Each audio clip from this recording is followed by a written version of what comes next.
Hello again, everyone. Welcome back for another week. I hope that you are all doing okay and staying healthy as, the world falls apart around us and, doesn't seem like anyone's going to fix it necessarily. But we stay strong, we move forward, and we talk about short stories.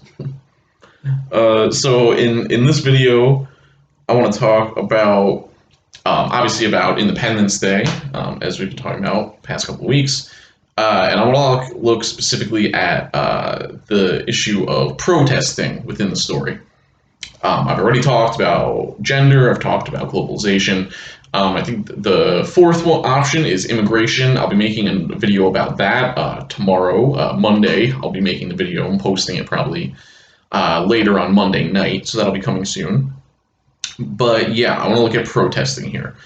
So again, just like the other things, we're looking at a certain topic, and then we're going to look at the story and see like what is the message that the story is trying to send about protesting. What does it show the reader about protesting? Does it show it to be a good thing? Does it show it to be a bad thing? Does it show it to be effective? What does it tell us about protesting? So obviously, the place where we see the protesting going on is back in Nigeria, where the women from Eve's town are protesting against the oil company because of all the reasons that we talked about with the globalization video. So it first gets mentioned right on the first page, right? It looks like there's an article in the New York Times about it or something like that. So I think this actually shows us something interesting about like media and how protests are covered. So this is right on the first page. Yeah, it says it's on the front page of the Times. The headline, Nigerian Delta Women in Oil Company Standoff. I'm just reading here. The women had occupied Summit Oil's terminal, the report said. They were clapping and singing. If their demands were not met, they would strip naked. This was a shaming gesture according to local custom. I did not know of any such custom in my hometown. I only remembered old-fashioned Catholic women who would consider knee-length shorts like mine a taboo. Skipping down a little bit, I thought the newspaper report was a hoax designed to ridicule Africans and trivialize our protest. So yeah, the report in the New York Times says that they are going to like strip naked or something like as part of the protest if their demands aren't met. And Eve reads this and she basically knows that's a lie. Because the way she describes her hometown, it seems like people are very conservatively dressed, and don't show a lot of skin anyway, so the idea that they would strip naked seems absurd to her. And then she goes on to say that she thinks that this report is a hoax and that it's supposed to make the protests look bad, essentially. And I think this shows us kind of an insight about protests in general, is that the media, in various ways, tends to vilify them, or look for problems with them.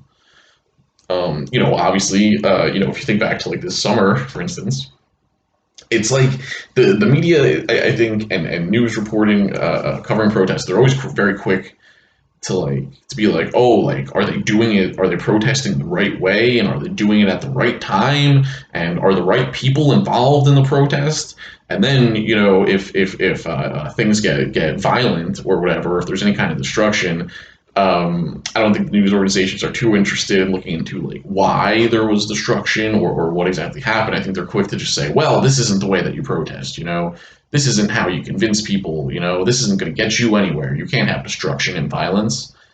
So I think what the little just mention that we have here of how the protest is discussed in the New York Times, how the protest in Nigeria in the story, I think it makes kind of a true to life point about how news coverage is quick to kind of criticize any sort of protest movement. And like, thinking back to like Occupy Wall Street or something like that, I think media, yeah, is very quick to just say like, is this really the best way to do it? And like, if you ever try to protest in any kind of way, there's all kinds of people who will love to tell you, well, this isn't really helping. This isn't really the best way to do it. So I think we get some of that there. Something else I want to look about in the story is what it shows us to be like the consequences of protesting. Because I think, the story doesn't sugarcoat it. I think it does let us know that this is a very dangerous thing to do. especially in the context of Nigeria, where they, at times live under like a military dictatorship of sorts, where, like we said in the globalization stuff, where the oil companies that they're protesting again are very much in league with the government. Um, so let me see. I'm just looking for a quote here. Okay, so this is on the bottom of page 14 into the top of page 15. Um, at the very bottom of 14, the narration says, yes, I heard about the Ogoni people, how they protested against Shell. Security forces came and shot at them, burned down their homes, beat up women and children. Ken Saro-Wiwa and others who led the movement were tried under a secret military tribunal and hanged in Port Harcourt.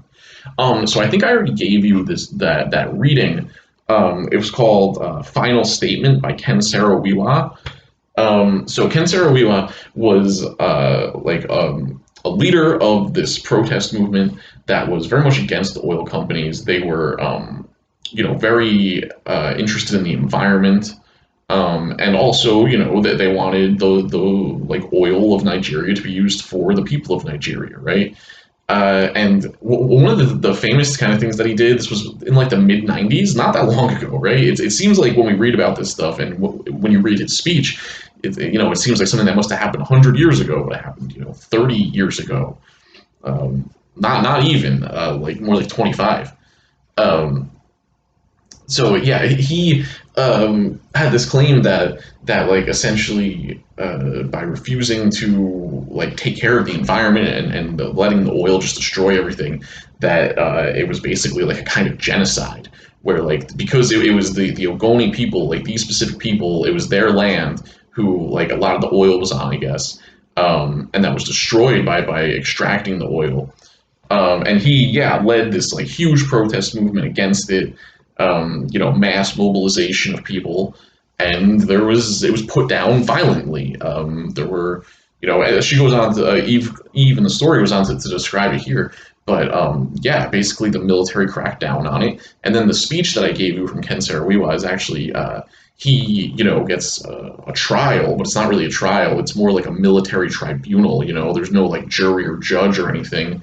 Basically, the military dictator of the country just kind of determined all these people were guilty of whatever various kind of bullshit charges, at least the way I've read about it.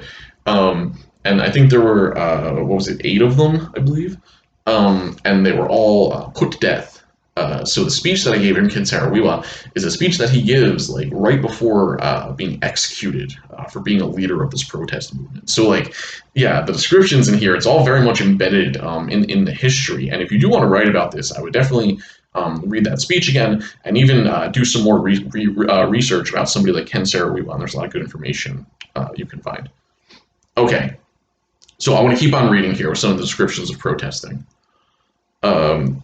Eve says, I was in nursing school with General Sani Abacha, detained oil and gas union officials after the strikes.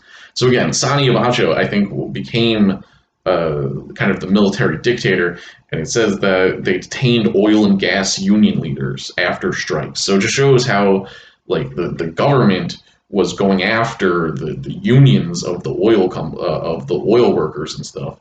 And basically, again, we see the government and the oil companies like working together to go against the interests of the actual people of the country. In Port Harcourt, people queued for days to fill their car tanks. Students from Val's universities marched to the governor's house and threw petrol bombs through his windows. Kill and Go police came and opened fire on them. 8 were struck, 5 killed. One had a bullet through his forehead. Skipping down a little bit. They blocked access to the flow station in protest. Summit Oil called in soldiers. Summit Oil called in soldiers. It's an interesting construction of the sentence, right?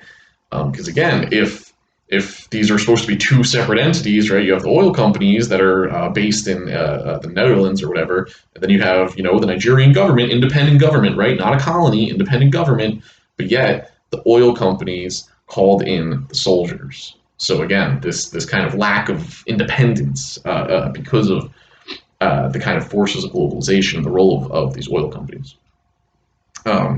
Summit Oil called in soldiers. The soldiers threw tear gas at the protesters, butted their heads with rifles, kicked a pregnant woman in her belly until she miscarried, beat up one old man until he was comatose. Um, I'd never demonstrated in my life. Why would I? That's Eve speaking, right? I've never demonstrated in my life. Why would I? So I think from looking at this, if we're thinking about the message about protesting, I think it shows us that it's dangerous, right? It shows us that there are very severe consequences for protesting, especially in Nigeria during this time period. That, yeah, you could very easily be killed. And they're not even really protesting against the government. They're more protesting against the oil companies, you know? But the government is the one cracking down on them for doing this. And trying to discredit their movement and killing their leaders, right? And executing people like Ken Saro-Wiwa. So yeah, I think that's probably the first takeaway, that the consequences of protesting, that's extremely dangerous, and that and Eve said she's never done it, and you can't blame her when you look at it this way. So also on this point of like consequences of protesting, I talked about Madam Queen a lot in the other videos about gender globalization, but I think we can also kind of think about this with protesting, more like the response to her. So on page 13, we get that whole long speech from Madam Queen that I think I read from in some of the other videos, where she says, we're dying from oil, we're not benefiting from it. And then I'm interested in like the reaction that Madam Queen gets. And like I said in the gender video, I think some of it is because she's a woman, right? But some of it is also because she's protesting and like, stirring up trouble or whatever. So after the speeches from Madam Queen on page 13, Eve tells her parents that she was listening to Queen, and then going on to the top of 14.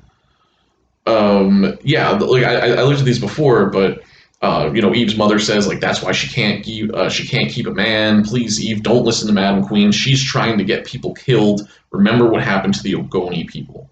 So the Ogoni people, again, that's Ken Saro-Wiwa and his movement. That's again explicitly being referenced here. So that would be some really cool research if you're writing about this. But she is trying to get people killed, like looking at it that way. And I think Madam Queen is kind of ostracized for protesting and speaking out. Part of it is because she's a woman doing it, but they're also just against like anyone kind of stirring up trouble in this way, and for good reason, considering the consequences that they could have. But I think like Madam Queen definitely is kind of singled out and like ostracized of like she's treated worse. She's singled out, I guess, for protesting, and I think the reaction that people have to her is kind of gauged by that. It's kind of like I was saying, if you're doing some kind of protest, there's always going to be people who tell you that you're not doing it the right way or it's not the right time. Or all these other things. So I think the story is also showing us with Madam Queen at this part how her like commitment to protest and to trying to better the people's lives of her town, really, how that causes her to kind of like get shit on by everybody else, So there's not only obviously these much serious like physical consequences and the threat of violence, but also I think there's kind of social consequences where like a lot of people aren't going to like it if you protest, like it's like that one person at a party who like wants to talk politics, like nobody likes that person. I happen to be that person most of the time, but nobody likes that person, right? So I think we see some of that too, some of the like kind of social ostracization that can come along with being protesting or being politically committed in this way. Okay, so it shows us the downsides to protesting, right? The consequences, the potential dangers, but according to the story, would we say that protesting is ultimately worth it? Is it a good thing or a bad thing? We've seen in the ways that it's a bad thing.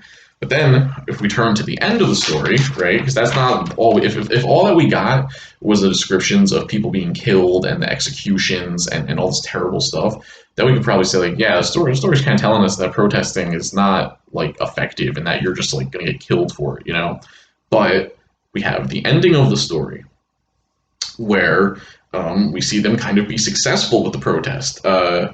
So this is where, at the end, where Mrs. Dorego calls Eve up from the basement. She gives her a picture from the internet. She says, aren't these the demonstrators from your hometown? The photograph is clear, although greenish. I recognize Madam Queen, Angelina's mother, Angelina with her big dimples, and Mama, I shout out, her beautiful, troublesome face. What is she doing there? Your mother is one of them, Mrs. Dorego asks. So at the end, we get all the women of the town have come together, including Eve's mother, right, who was very kind of against this and who was very critical of Madam Quinn, didn't like what she was doing, right, said she's trying to get people killed. And now we have Eve's mother as part of the protest. Um, yeah, Madam Queen must be a pretty effective leader if she actually got everybody together to do this. I'm skipping down a little bit on page 17. They've brought Summit Oil's operations to a standstill. Can you imagine? Can you? The company is negotiating with them. See? So it ends at this really successful moment for the protest, right? Where they have gotten the oil company to negotiate with them, and their protest has basically been successful. So I think this complicates the message, right? Because before it showed us like it's dangerous, there's a lot of problems, people might not like it, the media is going to turn against you, all these things. But now we see here, but you can still accomplish something, you can still get something done. And I think I talked about this in another video, and we can ask the question of like, well, what's going to happen after this? If they get in the negotiating room with this, multinational oil company, is Madam Queen going to be able to get a good deal with them? Are they really going to give in to what the people of the town want? Are they really going to stop polluting so much and taking all the money out of the country and these kinds of things? I don't know. Maybe I'm too pessimistic to say that I don't think they're going to get everything they want. I don't know. Who knows? Maybe the oil company will agree to do something.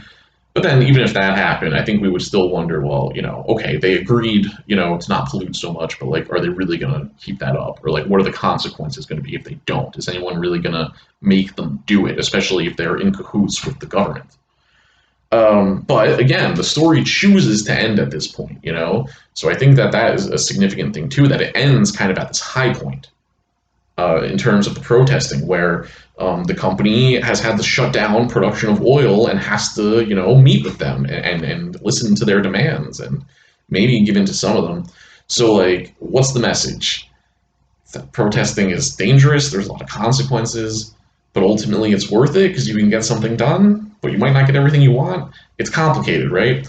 So, if you were going to write about this, I think you would kind of have to put all of that together and determine what you think the ultimate message about this.